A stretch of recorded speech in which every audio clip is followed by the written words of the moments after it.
Good morning student. मैं आज आपके सामने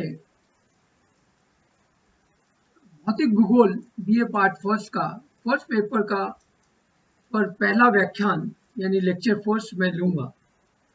जैसा कि आप लोगों को पता है कि भूगोल के दो बड़े मुख्य भाग हैं, भौतिक भूगोल तथा मानव भूगोल। भौतिक भूगोल क्योंकि फंडामेंटल पेपर है, आधारभूत पेपर है, तो इसका एक गहन अध्ययन सभी विद्यार्थियों के लिए अपेक्षित है।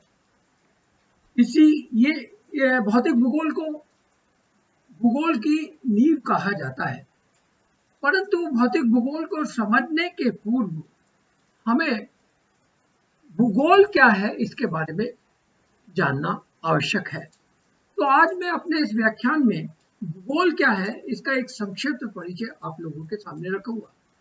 जैसा कि आप लोगों को विदित है कि भूगोल शब्द की उत्पत्ति लैटिन भाषा के गेया तथा ग्राफीन से हुई, जो कालांतर में अंग्रेजी भाषा में जियो प्लस ग्राफी से मिलकर बना, ग्राफीन से मिलकर बना। गेया का मतलब होता है द मदर अर्थ, ग्राफीन का मतलब होता है टू डिस्क्राइब, यानी कि डिस्क्रिप्शन ऑफ द अर्थ। इस डिस्क्रिप्शन ऑफ द अर्थ का बड़ा व्यापक अर्थ निहित है। हिंदी में भूगोल को गोलाकार पृथ्वी का वर्णन करना कहते हैं। इस गोलाकार पृथ्वी के अंतर्गत बहुत व्यापकता निहित है। गोलाकार पृथ्वी के संदर्भों में, क्योंकि पृथ्वी हमारे ब्रह्मांड का एक ग्रह है जो हमारे सौर मंडल का एक प्रमुख अंग है, सूर्य तथा अन्य खगोलीय पिंडों के सारे और उपग्रह ग्रह के साथ में सूर्य के चारों ओर परिक्रमा कर रहा है। तो हमारी पृथ्वी की जो दोनों गतियां, दैनिक तथा वार्षिक गतियां का अध्ययन सूर्य के सापेक्ष में करना हमें भूगोल को समझने के लिए अनिवार्य हो जाता है और वो महत्वपूर्ण होता है। इसी गोलाकार पृथ्वी के अंतर्गत हम भूमंडल पे पाए जाने वाले जो स्थल मंडल है उसका भी हम व्यापक अध्ययन करते हैं। स्थल मंडल क्योंकि हमारे पृथ्वी के लगभग 29% भाग पर विस्तृत है, तो इसी के ऊपर मानव रूपी तथ्य भी स्थित है और उसका भी अध्ययन इसमें सम्मिलित होता है। परंतु भूगोल के जो दूसरा बड़ा अवयव जो है, जिसे जल मंडल कहते हैं, जिसे महासागरीय विज्ञान भी कहते हैं, उस जल मंडल का भी अध्ययन हमारे भूगोल की विषय वस्तु है। इसी प्रकार से पृथ्वी को चारों ओर से घेरे हुए अनवरत जो आपका वातावरण है, वो उस वातावरण जिसे वायुमंडल कहेंगे, वायुमंडल भी हमारे पृथ्वी के गोलाकार पृथ्वी के अध्ययन का प्रमुख तथ्य है। इसी पृथ्वी पर जैव मंडल यानी कि प्राकृतिक रूप से पाए जाने वाली वनस्पति, जीव जंतुओं का भी अध्ययन हम भूगोल की प्रमुख शाखा भौतिक भूगोल की शाखा के अंतर्गत हम करते हैं। तो गोलाकार पृथ्वी के अंतर्गत हमारी व्यापकता निहित है। इसी गोलाकार पृथ्वी में मानव रूपी तथ्य का भी अध्ययन होता है, जिसने पृथ्वी पर प्रकृति के साथ अंतर संबंध स्थापित करके विभिन्न सांस्कृतिक भूदृश्यों की रचना की है। सांस्कृतिक भूदृश्य क्या होते हैं? ये वह दृश्य है जिसे मानव प्रकृति के साथ सहयोग करके अपनी इच्छा के आधार पर तकनीकों की सहायता से विभिन्न प्रकार के दृश्य उत्पन्न करता है, जो प्रकृति के द्वारा उत्पन्न नहीं किए होते। उन दृश्यों को सांस्कृतिक भूदृश्य कहते हैं। इसका भी अध्ययन हम इस गोलाकार पृथ्वी में करते हैं। तो भूगोल का जो सबसे पहला लिखित प्रमाण हमारे को पृथ्वी पर दिखाई देता है, वो 2300 ईसा पूर्व में अलेक्जेंड्रिया की वेधशाला है, उसमें हमें देखने को मिलता है। इसके अलावा इराटोस्थेनीज, जो भूगोल का संस्थापक भी कहा जाता है, फाउंडर भी कहा जाता है, उसने ज्योग्राफिका नामक पुस्तक लिखकर पहली बार भूगोल शब्द का उपयोग किया। जैसे कि आपको विदित है कि इराटोस्थेनीज के पूर्व होमर ने इलियड एंड ओडिसीज लिखा, तो इलियड एंड ओडिसीज में जो एक महाकाव्य है यूनान का, उसके अंतर्गत अनेक भौगोलिक वर्णन आता है। इसी वजह से कहा जाता है कि भूगोल का जो स्वरूप है या भूगोल का जो आरंभ है वो इलियड एंड ओडिसीज नामक महाकाव्य के अंतर्गत छिपा हुआ है। इसी प्रकार से प्राचीन भारतीय संस्कृति जिसमें वेद और पुराणों के अध्ययन में भी अनेक भौगोलिक तथ्यों का समावेश है, उसके बारे में भी हम कह सकते हैं कि भारतीय जो ज्ञान है वो ज्ञान भी विश्व का प्राचीनतम ज्ञान शाखा है और उसमें भूगोल की जड़ें छिपी हुई है।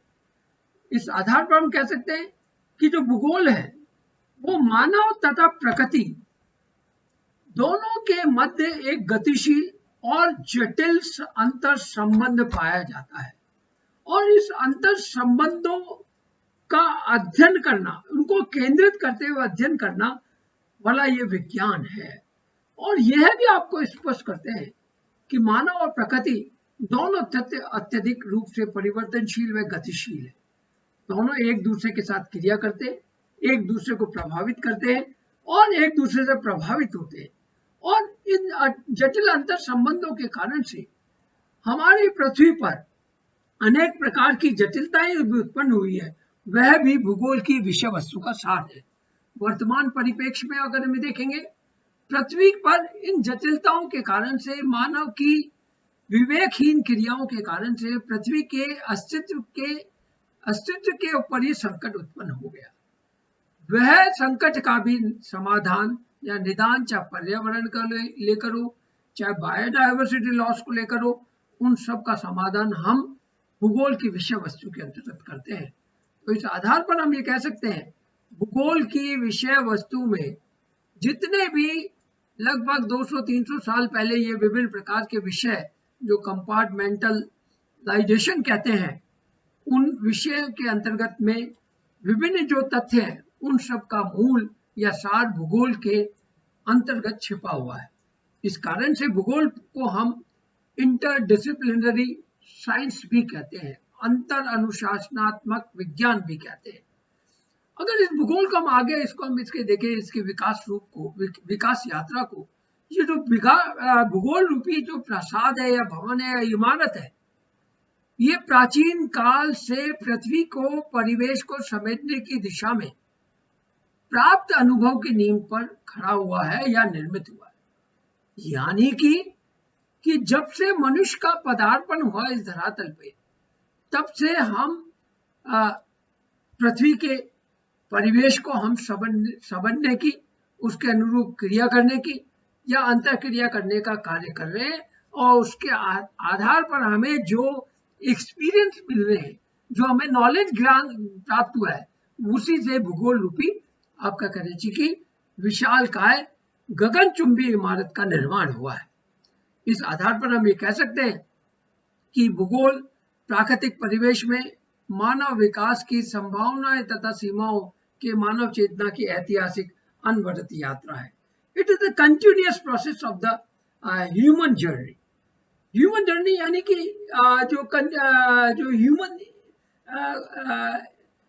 जो ह्यूमन का जो सोच का जो प्रोसेस है, विकास का जो प्रक्रिया है, उसी में ही भूगोल हमारा छिपा हुआ है। अगर इसी कारण से डेबनम नामक प्रसिद्ध विद्वान ने कहा है कि roots of the geography lies in the human nature, यानी कि भूगोल की जो जड़ें हैं वो मानव की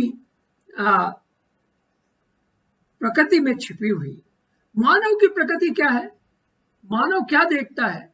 मानव अपने जन्म के समय से, चाहे छोटा बच्चा हो, चाहे मनुष्य कोई भी हो, वो अपने आसपास के स्थिति को जानने की अधिक इच्छा करता है।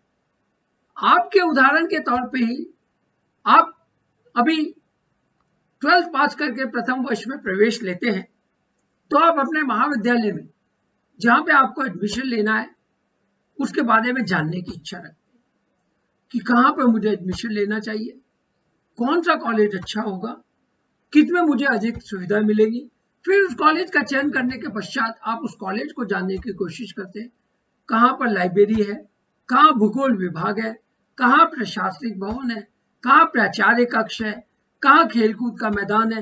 इन सभी तथ्यों को आपकी भी एक विद्यार्थी के नाते जिज्ञासा रहती है। इसलिए मनुष्य के स्वभाव में प्राकृतिक रूप से, यानी कि इसके मूलभूत स्वभाव में ये अधिक जानने की इच्छा बनी रहती है।